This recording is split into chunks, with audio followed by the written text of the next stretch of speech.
చాలా లెంతీ చాలా ఎక్కువ ఉన్నాయి ఇలాంటి కంపెనీస్ ఏవైతే ఉన్నాయో మీరు సర్టిఫికేట్స్ ఇస్తామని ఈ విధంగా అట్రాక్ట్ చేస్తారు. Why not? ఎందుకు పోలీస్ ఎందుకు ఈ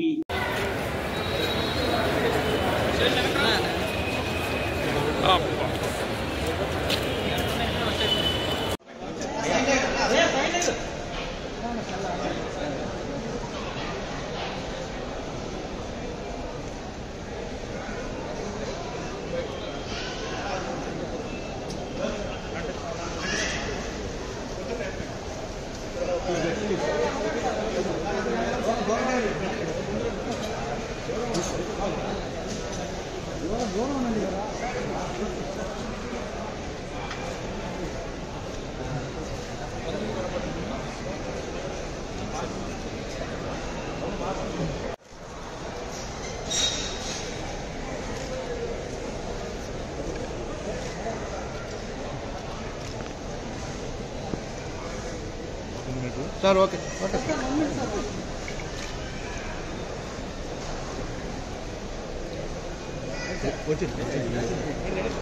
ఓకే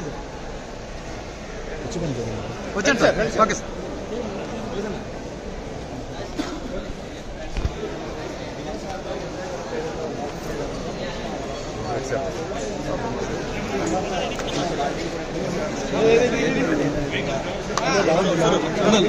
ముందుగానే వెరిఫికేషన్ డిపార్ట్మెంట్ చేతిలో తీసుకోకూడదు. సంబంధిత ఎడ్యుకేషన్ డిపార్ట్మెంట్ కావచ్చు, వాళ్ళ బోర్డు ఏదైతే ఉంటుందో ఐటీఐ బోర్డు, వాళ్ళ ద్వారా ఎందుకు మోసం మాత్రం జరగలేదు.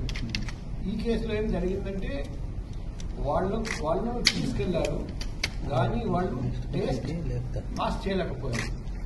సో ఎక్కువ మంది తీసుకెళ్లారు, తక్కువ మందికి జాబ్ వచ్చింది. ఇప్పుడు మేము ఇమీడియట్ గా ఇమిగ్రేషన్ యాక్ట్ కింద బిఎన్ఎస్ కింద కేసు కట్టి ఆ ఏజెంట్ అందరినీ అరెస్ట్ చేసి జైలు పంపవచ్చు. కానీ దానివల్ల వాళ్లకు లాభం ఉండదు. ఎందుకంటే వాళ్ళు తీసుకురావాలి, వాళ్ళు ఎంత డబ్బు కట్టారు ఆ డబ్బు వాళ్లకు రిటర్న్ ఇప్పించారు. సో మేము ఎప్పుడైనా బాధితుల వైపు ఆలోచిస్తాం, బాధితులకు ఎలా చేస్తే న్యాయం జరుగుతుంది.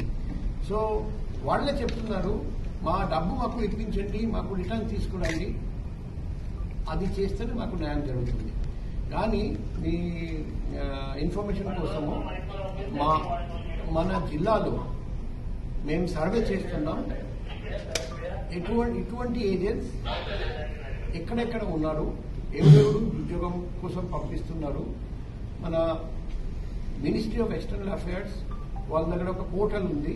ఆ పోర్టల్ ద్వారా మేము చెక్ చేస్తున్నాం ఎంతమందికి రిజిస్ట్రేషన్ ఉంది, ఎంతమందికి ఇంతకుముందు ఉండేది రిజిస్ట్రేషన్ కానీ ఎక్స్పైర్ అయిపోయింది, ఎంతమందికి ఎప్పుడు రిజిస్ట్రేషన్ కి కూడా అప్లై చేయలేదు.